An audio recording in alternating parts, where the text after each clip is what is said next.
Season for spring cleaning. Time to open up the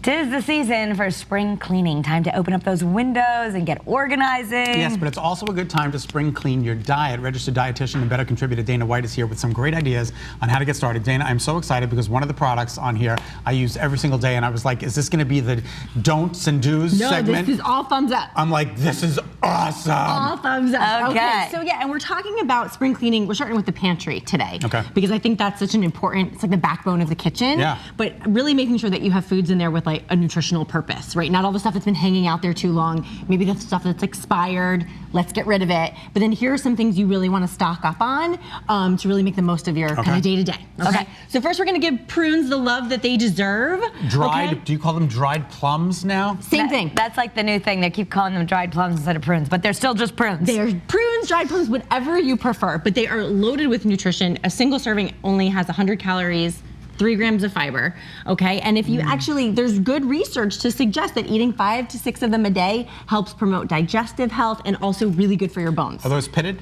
Yes. Okay. Yes, and what I like to do is make like an overnight oats with them. So chop them up, pecans, banana. I use regular milk. You could use almond milk or any sort of alternative, and some oats.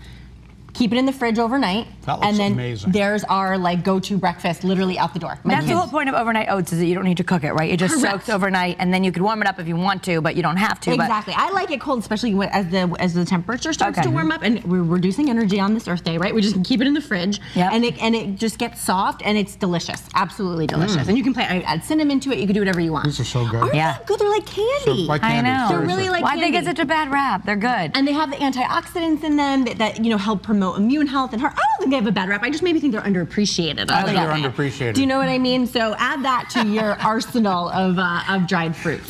Okay. All right. Next up, canned foods. Okay. Again, I think another gets a bad reputation. Oh, they're not good for you. They're too salty. Really, the good quality nutrients, right? Canned tuna. So good for you, really good source of protein, super affordable. Canned beans, obviously, or stock up on the dried beans and put them in your Instant Pot. You know how I love my Instant Pot. And you can cook them. You don't have to soak them, and you can cook them in 20 minutes. Okay. Okay. I'm glad you like canned tuna too. I do, and I like to make salsa. If I don't have, it's not good tomato season yet. Some green chilies and some canned tomatoes makes an amazing salsa. I love it. Throw it in the food processor. Okay. Okay. We actually did this over the weekend. My kids are like obsessed with it.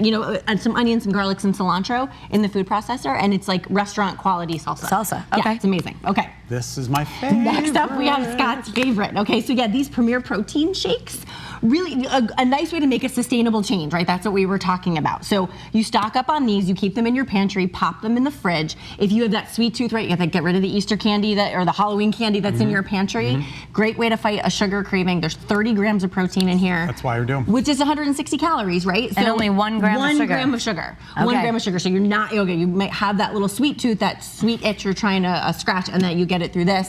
Good for post-workout, a quick breakfast, something like that, even a snack. Get these in BJ's. They have them by the box. It comes in like a 12 or a 24 count. Yep. And they're much cheaper there. And they're shelf-stable. That's the idea. You store shelf-stable. them in the pantry, and then I like to drink them cold. Me so you too. keep a few at in the work fridge. if you can't run out to get lunch that'll tide you over for a while. Yeah. Totally. Okay. And then last but not least, I do hate throwing away, especially things like nuts and seeds. They're expensive. Yeah. And I always end up. This is literally from my pantry, right? I end up with like little bits and pieces of That's different. mine, yeah. So what I do is I throw them all in the food processor, and I put some honey and I use cinnamon today, a different kind of seasoning. Bake it in the oven, and it's a nut and seed granola. Okay, there's a recipe for it on my website, and you can really season it however you want. And then I'll use this for yogurt or to top like muffins or something, and you get all that good nutrition, and you're not wasting there may not be enough here for a whole recipe by itself, but when you throw them all together, they make this really beautiful crunchy topping that doesn't have a bunch of sugar or all that other garbage. That's so awesome. So who knew? There's always these last little bits, so you can just throw whatever you have, and it makes a granola. Yeah. So this is just literally, these are hemp seeds and pumpkin seeds and almonds and walnuts and pistachios. Right, and it's got that nice crunch to it. Okay, And a lot more nutritious and more protein than the store. store-bought granola, which can be really high in sugar. Right, this way you control all of that. I mean, really, there's just a tiny bit of honey in there and some dried coconut, which I actually had some left over Right too. into the food processor. Yeah, food processor, pulse it a couple of times. So this time I added some coconut oil Okay. because I had the coconut in there. And then that was the only oil that I added, some cinnamon, some honey. And then I put it on a baking sheet on low heat because you don't want to burn it. And you just bake it till it gets crispy. It's awesome. Yeah, and So then I good. just store it like this, and then you get more mileage out of it. I love it. Such All right. great ideas. All right, So for healthy delicious. recipes and healthy eating tips, check out Dana's website. It's danawhitenutrition.com. You can also follow her on Twitter for fun facts and useful information. Just search the handle DW Nutrition, danawhitenutrition.com. There you go.